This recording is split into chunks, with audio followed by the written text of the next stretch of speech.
नमस्कार, मी डॉक्टर प्रतिभा बारी, होमिओपॅथिक तज्ज्ञ प्रतिभा हिलिंग टचच्या माझ्या यूट्यूब चॅनलमध्ये पुन्हा एकदा तुमचं मनापासून हार्दिक स्वागत करत आहे। आज मी तुमच्यासमोर एक असा त्वचारोग घेऊन आले आहे की ज्यामुळे अनेक व्यक्ती ज्या आहेत त्या शारीरिक तसेच मानसिकदृष्ट्या त्रास सहन करत आहेत, तो म्हणजे सोरियासिस। की सोरियामध्ये समजून घेणार आहोत की सोरियासिस हा नक्की कसा डेव्हलप होतो, म्हणजे हा आजाराच्या काय स्टेप्स आहेत, कसा तो तयार होतो, याच्या मागे एक्झॅक्ट कारण काय आहे आणि कुठल्या भागामध्ये सोरियासिसचे चट्टे असतील तर कुठला मानसिक ताण त्या व्यक्तीच्या आयुष्यात असेल, अशी संपूर्ण माहिती आपण या व्हिडिओमध्ये घेणार आहोत। की जसं चेहऱ्यावर सोरियासिस असेल तर वेगळे कारण, डोक्यात असेल वेगळे, हातावर, पायावर, पाठीवर अशा वेगवेगळ्या ठिकाणी जर सोरियासिसचे चट्टे असतील तर त्यामागे कारण देखील वेगवेगळे असतात। तर ह्याबद्दलच डिटेल माहिती आपण या व्हिडिओमध्ये बघणार आहोत। म्हणून जर तुम्ही अजून माझ्या चॅनलला सबस्क्राईब केलं नसेल तर लवकरात लवकर सबस्क्राईब करा आणि बेल आयकॉन प्रेस करा, जेणेकरून नवीन व्हिडिओचे अपडेट हे तुम्हाला मिळू शकतील। तर ह्या व्हिडिओचा फायदा हा पेशंटला तर नक्की होईल की जेणेकरून त्याला लक्षात येईल की कुठल्या कारणांमुळे आपल्याला हा सोरियासिसचा त्रास होत आहे। पण त्याचबरोबर माझ्या होमिओपॅथिक मित्रमैत्रिणींना देखील ह्या व्हिडिओचा अत्यंत फायदा होणार आहे की त्यांना देखील कळेल की एक्झॅक्टली काय प्रश्न आपण आपल्या पेशंटला विचारले पाहिजे, काय कंप्लेंट पेशंट आपल्याकडे घेऊन आला आहे, म्हणजे त्याच्यामागे काय ताणतणाव असू शकतो आणि काय प्रश्न आपण त्याला विचारले पाहिजे, जेणेकरून एक्झॅक्ट माहिती आपल्याला भेटेल आणि त्यानुसार योग्य ते औषध आपण देऊ शकू आणि जास्तीत जास्त लोकांना आपण सोरियासिसपासून बरे करू शकू। म्हणून हा व्हिडिओ तुम्ही शेवटपर्यंत नक्की बघा। चला तर आजच्या टॉपिकला सुरुवात करूया, तो म्हणजे सोरियासिस। की सोरियासिस म्हणजे काय तर त्वचेवर आलेले पांढरे, लालसर, चंदेरी रंगाचे खवले की ज्याला अत्यंत प्रचंड अशी खाज असते आणि खाजवल्यानंतर त्यामधून कोंडण्यासारखं बारीक पावडर देखील पडते, असं हे या सोरियासिस आजाराचं लक्षण आहे। तर यामध्ये काय होतं तर आपल्या त्वचेच्या वरच्या थरामध्ये ज्या पेशी असतात त्या 28 ते 30 दिवसानंतर नवीन पेशींद्वारा रिप्लेस केले जातात। म्हणजे आपल्या त्वचेच्या खालच्या थरामध्ये नवीन पेशी ज्या आहेत त्या बनत असतात आणि 28 ते 30 दिवस म्हणजे एका महिन्यामध्ये त्या पेशी ज्या आहे हळूहळू वरती सरकतात आणि वरच्या लेअरमधल्या इपिडर्मिसमधल्या ज्या काही सेल्स असतील जुन्या, त्या ज्या आहेत त्या नव्या सेल्सद्वारे रिप्लेस केल्या जातात। ही एक नॉर्मल प्रोसेस आपल्या शरीरामध्ये त्वचेमध्ये घडत असते।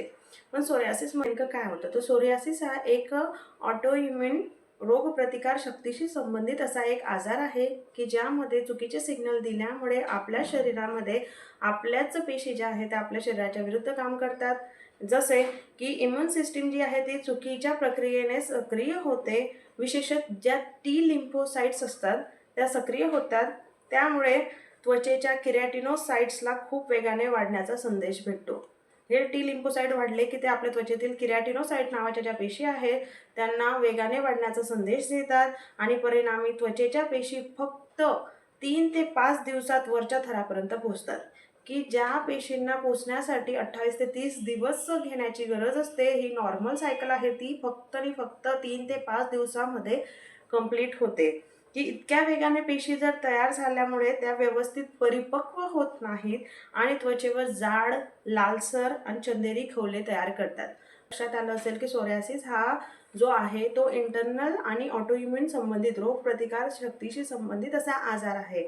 म्हणून जर आपल्याला याला बरं करायचं असेल तर आपल्याला त्या लेवलला जाऊन औषधं दिली पाहिजे की जेणेकरून रोगप्रतिकार शक्ती जी आहे ती योग्य प्रकारे काम करू शकेल, ना की फक्त क्रीम किंवा वरतून काहीतरी ऑइंटमेंट वगैरे लावून आपण हा आजार बरा करू शकत नाही। कारण फक्त वरच्यावरती औषधं लावल्याने त्या पेशींची जी ग्रोथ आहे, नवीन पेशी बनण्याचं जे काही चक्र आहे ते थांबू शकत नाही, म्हणून सोरियासिस बरा होत नाही। त्यासाठी आपल्याला इम्युन सिस्टीमवर काम करणारी त्या लेवलला जाऊन विचार करून औषधे देण्याची गरज आहे, जेणेकरून हे चक्र जे आहे ते थांबू शकेल।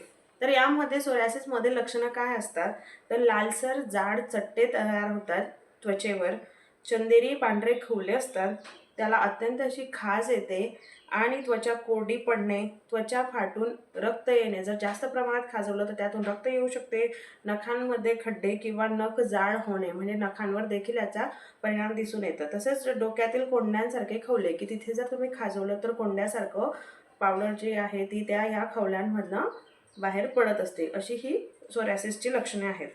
आता सोरियासिस मागे ट्रिगर फॅक्टर काय आहेत की कुठल्या कारणांमुळे सोरियासिस जो आहे तो वाढतो तर एक महत्त्वाचं कारण म्हणजे स्ट्रेस, की मानसिक ताणतणाव हा खूप जास्त रिस्पॉन्सिबल आहे सोरायसिससाठी. पण त्याचबरोबर विशिष्ट प्रकारची औषधे जसं अचानक स्टिरॉइड्स बंद करणे किंवा बीटा ब्लॉकर्स घेणे अशा गोष्टींमुळे देखील सोरायसिस जो आहे तो वाढतो. त्याच प्रकारे थंड आणि कोरडं वातावरण म्हणजे हिवाळ्यामध्ये सोरायसिसचा त्रास जो आहे तो जास्त प्रमाणात दिसतो. त्याचप्रकारे जर स्ट्रेप्टोकोकल इन्फेक्शन असेल किंवा HIV झालं असेल अशा व्यक्तींमध्ये सोरायसिस होण्याचा धोका जास्त असतो. अनुवंशिकता म्हणजे घरामध्ये जर कोणाला सोरायसिसची हिस्ट्री असेल तर पुढच्या पिढीमध्ये सोरायसिस होण्याचे चान्सेस हे जास्त असतात. त्यामुळे त्वचेला खरचटणे, इजा होणे किंवा आजकाल जी फॅशन आहे टॅटू वगैरे काढणे, की अशा कंडिशनमध्ये जर त्वचेला इजा झाली तर त्या भागांमध्ये सोरायसिस होण्याची शक्यता ही जास्त असते. म्हणजे सोरायसिस हा रोगप्रतिकार शक्तीशी तसेच मानसिक आणि पर्यावरण अशा एकत्रित गोष्टींमुळे होणारा आजार आहे. सोरायसिसमध्ये नेमका काय स्ट्रेस, कुठले मानसिक कारणं असतात याबद्दल आपण डिटेल जाणून घेऊया. तर सगळ्यात महत्त्वाचं स्किन जी आहे त्याच्या मागे जो कॉन्फ्लिक्ट सांगितला गेला आहे तो म्हणजे सेपरेशन कॉन्फ्लिक्ट.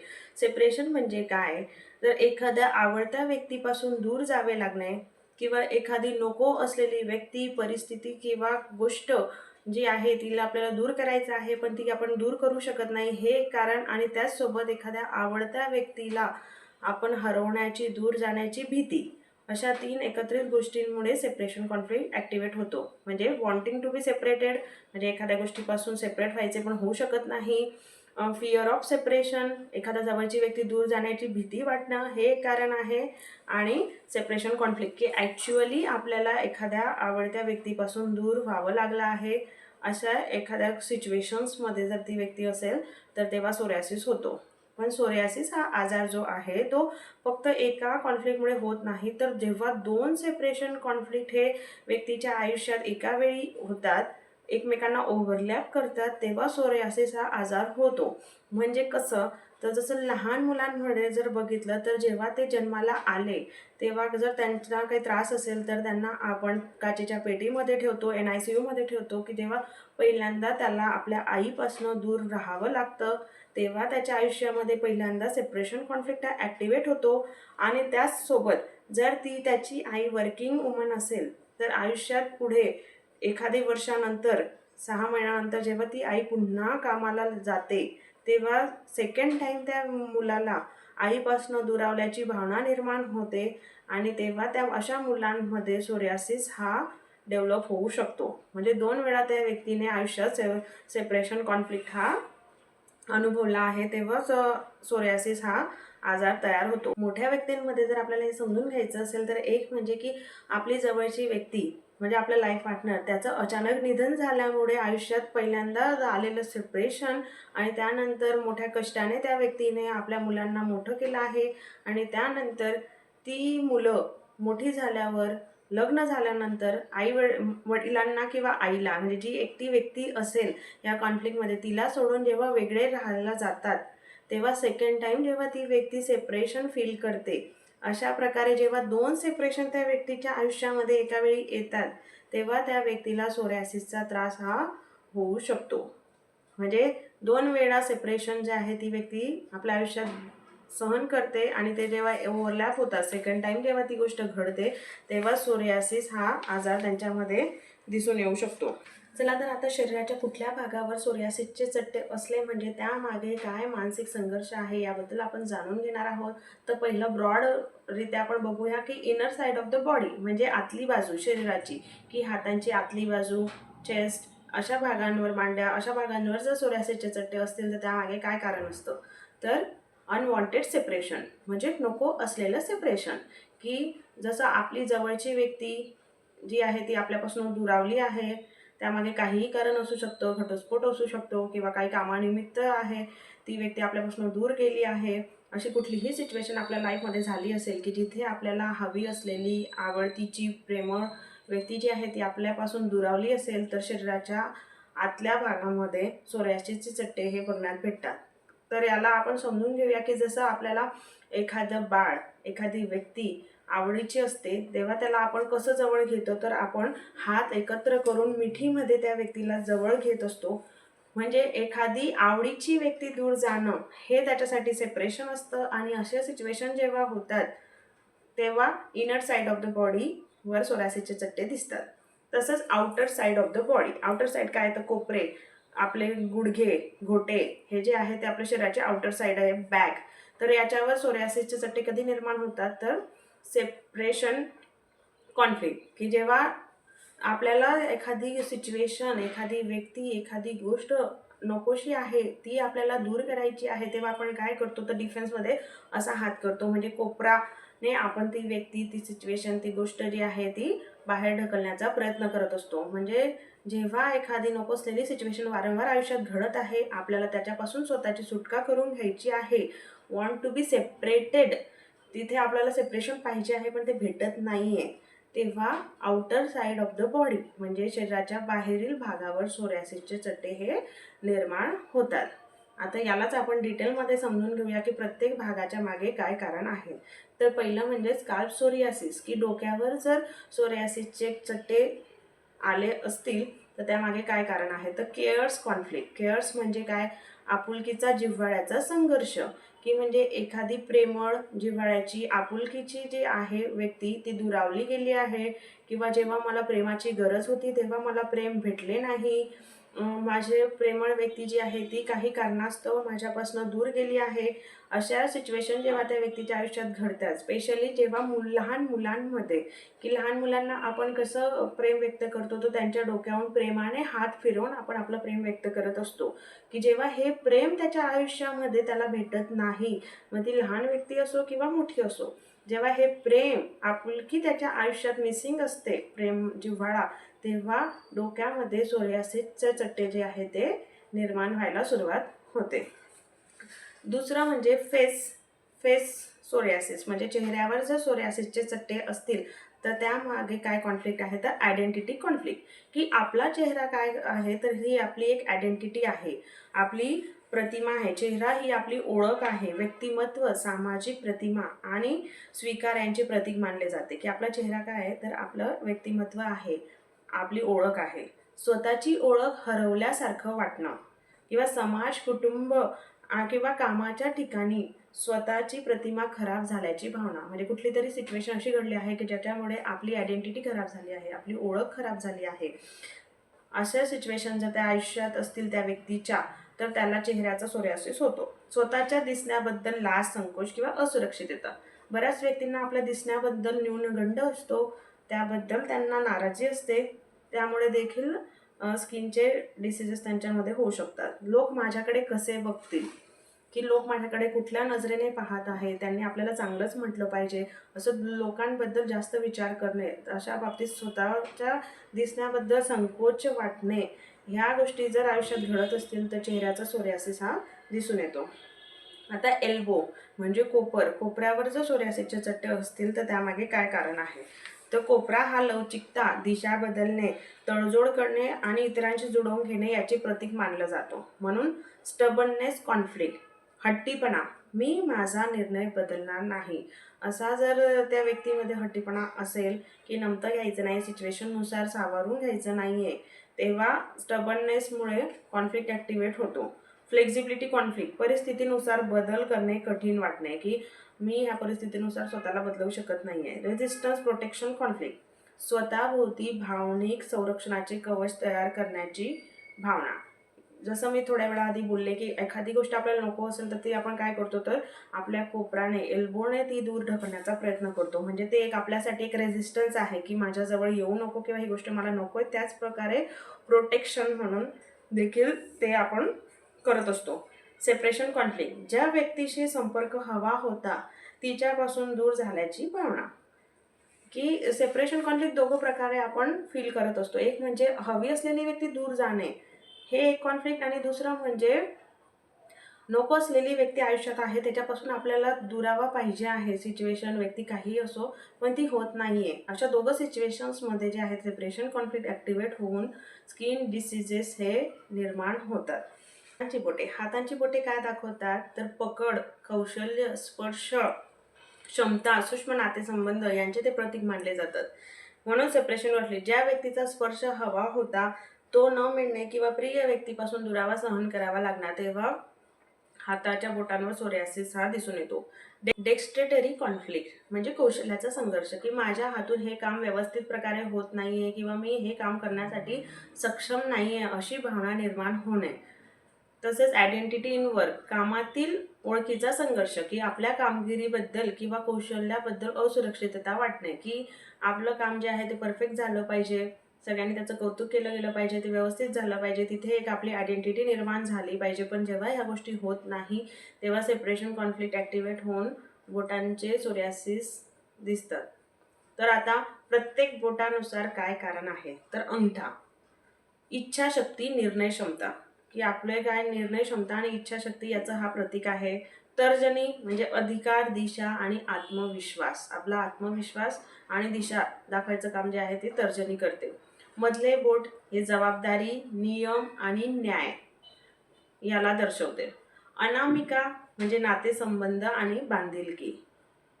करंगळी, संवाद आणि कुटुंब, म्हणजे कुठल्या बोटावर सोरियासिस सुरू झाला आहे, डेव्हलप झाला आहे किंवा कुठलं बोट त्याच्याने इफेक्ट झाला आहे, तर त्यामागे काय कारण असतं हे देखील आपण बघितलं, की त्या हिशोबाने आपण त्या व्यक्तीला प्रश्न विचारावे, जेणेकरून योग्य ती माहिती आपल्याला भेटेल आणि आपण योग्य ते औषध त्याला देऊ शकू. पाठ ही आधार, संरक्षण, भार, जबाबदारी, सुरक्षितता आणि मागून होणारा धोका, फसवणूक याचं प्रतीक मानली जाते. म्हणून सपोर्ट कॉन्फ्लिक्ट, की आपल्याला कोणाचाही सपोर्ट नाही आहे अशी सिच्युएशन लाईफमध्ये फेस करणं. बर्डन कॉन्फ्लिक्ट, आपल्यावर सर्वात जास्त जबाबदारी आहे, अति भार जबाबदाऱ्यांचा आपल्यावर आहे. अटॅक फ्रॉम बिहाइंड कॉन्फ्लिक्ट, कोणीतरी आपल्या पाठीमध्ये खंजीर खुपसला आहे, कोणीतरी आपल्या मागून टीका केली आहे किंवा आपल्याला फसवले आहे, धोका दिला आहे, असे सिच्युएशन त्या व्यक्तीच्या आयुष्यात घडणं. आणि रिस्पॉन्सिबिलिटी कॉन्फ्लिक्ट, माझ्यावर खूप जबाबदारी आहे किंवा मी हे पेलू शकत नाही, आता हे माझ्यासाठी असह्य झाले आहे, असा सिच्युएशन जर ती व्यक्ती आयुष्यात फेस करत असेल तर त्याला बॅक सोरियासिस होऊ शकतो. तर आता पाठीचे पण 3 भाग असतात, वरची पाठ, मधली पाठ आणि खालची पाठ. तर वरची पाठ ही काय दर्शवते, तर सामाजिक दबाव, प्रतिष्ठा, अपेक्षा, बाह्य जगाकडून येणारा ताण म्हणजे शोल्डर. वरची बॅक म्हणजे काय, शोल्डरचा भाग म्हणजे जबाबदाऱ्या यांचा ताण, सामाजिक दबाव किंवा प्रतिष्ठा. मधली पाठ म्हणजे भावनिक आधार, कुटुंबीय ओझा, म्हणजे कुटुंबाशी रिलेटेड जर काही बर्डन असेल तर ते तेव्हा मधली पाठ जी आहे ती त्रास देते. खालची पाठ म्हणजे आर्थिक सुरक्षितता, जगण्याची चिंता, म्हणजे लोअर बॅक जी आहे ती आपली मनी रिलेटेड, फायनान्स रिलेटेड कॉन्फ्लिक्टशी रिलेटेड असते. म्हणजे जेव्हा आर्थिक असुरक्षितता असेल तेव्हा खालचा पाठीचा भाग जो आहे तो अफेक्ट होतो. थाईस, मांड्या काय दाखवतात, तर चालणे, पुढे जाणे, आधार, स्थैर्य, स्वतःच्या पायावर उभे राहणे, हालचाल यांचे प्रतीक मानले जाते. म्हणून जर मांड्यांवर जर सोरियासिस असेल तर त्यामागे काय कारण आहे, तर फॉरवर्ड मूवमेंट कॉन्फ्लिक्ट, पुढे जाण्याचा संघर्ष, मी पुढे जाऊ शकत नाहीये, मला पुढे जायचं आहे पण मी काही कारणास्तव पुढे जाऊ शकत नाहीये. स्टॅबिलिटी कॉन्फ्लिक्ट म्हणजे स्थैर्याचा संघर्ष, जीवनात सुरक्षितता, स्थिरता न वाटणे. इंडिपेंडन्स कॉन्फ्लिक्ट, स्वावलंबनाचा संघर्ष, मला स्वतःचं आयुष्य स्वतः सांभाळता येत नाहीये, पुढे कोणत्या मार्गाने जायचं, काय करायचं याबद्दल संभ्रम किंवा अडथळा निर्माण होणे. एस्केप रन कॉन्फ्लिक्ट, पळून जाण्याचा त्वरित हालचालीचा संघर्ष, की धोक्यापासून दूर जाण्याची गरज आहे पण हालचाल करू न शकण्याची भावना. म्हणजे एखादी सिच्युएशन, एखादी गोष्ट अशी आयुष्यात घडत आहे की त्याच्यापासून आपल्याला दूर जायचं आहे, तिथून पळ काढायचं आहे, पण आपण ती गोष्ट सोडू शकत नाहीये, त्या व्यक्तीपासून दूर जाऊ शकत नाहीये किंवा ती असह्य झालेली नोकरी सोडू शकत नाहीये किंवा कुठलीही सिच्युएशन आयुष्यात अशी की जी नको आहे ती आपण सोडून देऊ शकत नाहीये, तेव्हा मांड्यांवर सोरियासिस हा डेव्हलप होतो. आता नी म्हणजे गुडघे, त्याच्या मागे म्हणजे सबमिशन कॉन्फ्लिक्ट म्हणजे शरणागतीचा संघर्ष. आता गुडघे, शरणागती म्हणजे काय, तर गुडघे टेकणे, गुडघा हा नमणे, शरण जाणे, आज्ञा पाळणे किंवा लवचिकता यांचे प्रतीक मानले जातो. मनाविरुद्ध एखाद्या व्यक्तीसमोर किंवा परिस्थितीसमोर नमावे लागणे, की नमण्याची अजिबात इच्छा नव्हती, डॉमिनेशन आहे, काहीतरी बर्डन आहे, त्यामुळे आपल्याला त्या व्यक्तीसमोर, त्या सिच्युएशन समोर स्वतःला सरेंडर करावे लागणे, अशी सिच्युएशन आयुष्यात घडणे. स्वतःची इच्छा नसताना कुणाचे ऐकावे लागणे. अपमान, दडपण किंवा वर्चस्व सहन करावे लागणे, की एखाद्या व्यक्तीचं वारंवार अपमान करत आहे, वर्चस्व गाजवत आहे, तरी ते आपण सहन करावे लागत आहे, तिथून आपण निघून जाऊ शकत नाहीये. मला हे मान्य नाही, पण माझ्याकडे दुसरा पर्याय नाही आहे, की ह्या गोष्टी सहन होत नाही आहे, मान्य पण नाही आहे, पण दुसरा पर्याय नसल्यामुळे आपण त्या सिच्युएशनमधनं स्वतःला बाहेर काढू शकत नाही आहे. स्वतःच्या मताविरुद्ध तडजोड करावी लागणे. म्हणजे जिथे आपली मतं आणि मन दोघंही मान्य करत नाही आहे, अशा सिच्युएशनमध्ये आपण अडकलो आहोत आणि बाहेर पडू शकत नाही आहे. अशा सिच्युएशनमध्ये गुडघ्यांवर सोरियासिस हा डेव्हलप होतो. काप मसल्स म्हणजे आपल्या पोटऱ्या आणि अँकल घोटे यांच्यामागे काय कॉन्फ्लिक्ट आहे तर एस्केप कॉन्फ्लिक्ट, पळून जाण्याचा संघर्ष, मनात असूनही एखाद्या परिस्थितीतून दूर न जाता येणे, सुरक्षित वाटत नसताना देखील तिथेच अडकून राहावे लागणे, मला इथून निघून जायचे आहे पण शक्य नाही, स्वतःचे स्वातंत्र्य, हालचाल किंवा निवड मर्यादित होणे, पुढे जाण्याची इच्छा असूनही पुढे जाण्यात अडथळे निर्माण होणे आणि मी पुढे जाऊ शकत नाही. म्हणजे एखाद्या सिच्युएशनमध्ये आपण स्टक झालो आहोत की जिथून आपल्याला निघायचं आहे पण आपण निघू शकत नाही आहे. अशा सिच्युएशनमध्ये जो आहे तो काप मसल म्हणजे अँकल्स याचा सोरियासिस होऊ शकतो. आता तळवे आणि बोटे यांच्यावर जर सोरियासिस असेल तर काय कारण आहे तर पाय काय करतात तर बॅलन्स कॉन्फ्लिक्ट, संतुलनाचा संघर्ष, काम, कुटुंब आणि वैयक्तिक आयुष्यात समतोल राखण्यात अडचण, की आपल्याला कामालाही महत्त्व द्यायचं आहे, कुटुंबालाही महत्त्व द्यायचं आहे, पण त्या दोघं गोष्टी सांभाळताना ज्या अडचण आपल्याला निर्माण होत आहेत की त्याच्यामध्ये बॅलन्स आपल्याला करता येत नाही आहे, काहीतरी अडथळे येत आहे, तेव्हा सोल्स आणि टोसचे सोरियासिस होऊ शकतो. फिअर ऑफ नेक्स्ट स्टेप, तसंच आपण पायाने काय करतो तर पुढचे पाऊल टाकण्याची भीती, नवीन निर्णय किंवा बदल स्वीकारण्याची भीती, की एखादं नवीन काहीतरी सुरू करायचं आहे किंवा एखादी नवीन जागी आपल्याला स्थलांतर करायचं आहे किंवा नवीन सिच्युएशन्स जी आहे ती ॲक्सेप्ट करायची आहे ती न करू शकणे. बाउंडिंग कॉन्फ्लिक्ट म्हणजे जमिनीशी नात्याचा संघर्ष, स्वतःचे स्थान किंवा स्थैर्य हरवल्यासारखे वाटणे, म्हणजे माझं काही महत्त्वच नाही आहे, माझं काही स्थानच नाही आहे असं वाटणं. ह्या गोष्टी जेव्हा होतात तेव्हा पायाचे तळवे आणि बोटांचा सोरियासिस हा होऊ शकतो. म्हणजे बॅलन्स करणं, नेक्स्ट स्टेप घेणं आणि ग्राउंडिंग कॉन्फ्लिक्ट, एक स्थैर्य निर्माण करणं, अशा गोष्टी जर आयुष्यात घडत नसतील तर पायांची बोटं आणि तळव्यांचा सोरियासिस हा होऊ शकतो. आजच्या या व्हिडिओमध्ये आपण डोक्यापासून तर पायाच्या बोटापर्यंत शरीराच्या कुठल्या भागामध्ये सोरियासिस असेल तर त्याच्या मागे काय एक्झॅक्ट मानसिक संघर्ष, कॉन्फ्लिक्ट हा असू शकतो याबद्दल डिटेल माहिती बघितली. म्हणून तुम्ही हा व्हिडिओ बघा, स्वतःचं आत्मपरीक्षण करा आणि जाणून घ्या की कुठल्या मानसिक स्ट्रेसनंतर आपल्याला सोरियासिसची समस्या ही लागली आहे. आणि त्याचबरोबर माझे होमिओपॅथिक मित्रमैत्रिणी यांनी देखील ह्या व्हिडिओनुसार पेशंटला प्रश्न विचारून योग्य ती माहिती गोळा करून औषध दिल्यास त्यांना नक्कीच चांगले रिझल्ट भेटण्यास मदत होईल. आता यामुळे तुमच्या लक्षात आलं असेल की सोरियासिस हा काही संसर्गजन्य आजार नाही आहे की जो एका व्यक्तीकडनं दुसऱ्या व्यक्तीला होऊ शकतो, असा अजिबात नाही आहे. तर तो आपल्या प्रतिकार शक्तीमध्ये झालेल्या बिघाडामुळे निर्माण होणारा हा आजार आहे आणि त्यामागे मानसिक ताणतणाव हे सर्वात मोठं कारण आहे. म्हणून आपण ह्या सर्व गोष्टी कन्सिडर केल्या पाहिजे आणि ह्या सर्व गोष्टी कन्सिडर करून औषधं घेतली पाहिजे, जेणेकरून हा आजार जो आहे तो मुळापासून बरा होऊ शकतो. फक्त आणि फक्त होमिओपॅथीच अशी आहे की ज्यामध्ये ह्या सर्व मानसिक ताणतणावांना कन्सिडर केलं जातं आणि त्यानुसार औषधं दिली जातात, म्हणून रुग्ण जो आहे तो परमनंटली बरा होऊ शकतो. म्हणून जर तुम्हाला किंवा तुमच्या जवळच्या व्यक्तींना कोणाला सोरियासिसचा त्रास असेल तर हा व्हिडिओ नक्की बघा, समजून घ्या याच्यामागे नेमकं काय कारण आहे आणि त्यानुसार योग्य ती होमिओपॅथिक ट्रीटमेंट घ्या, जेणेकरून हा आजार मुळापासून बरा होऊ शकेल.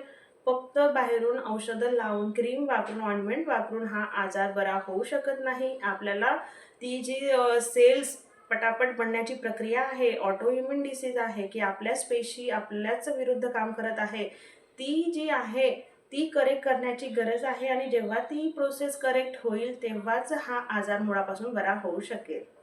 म्हणून आजची माहिती जर तुम्हाला आवडली असेल तर लाईक, शेअर, सबस्क्राईब करायला विसरू नका आणि जास्तीत जास्त लोकांना शेअर करा, जेणेकरून जास्तीत जास्त लोकांना सोरियासिस मागील कारणं समजू शकतील आणि जास्तीत जास्त लोक जी आहेत ती या आजारापासून स्वतःची सुटका करून घेऊ शकतील. चला तर मग पुन्हा भेटूया एका नवीन व्हिडिओमध्ये एका नवीन विषयासोबत. तोपर्यंत धन्यवाद.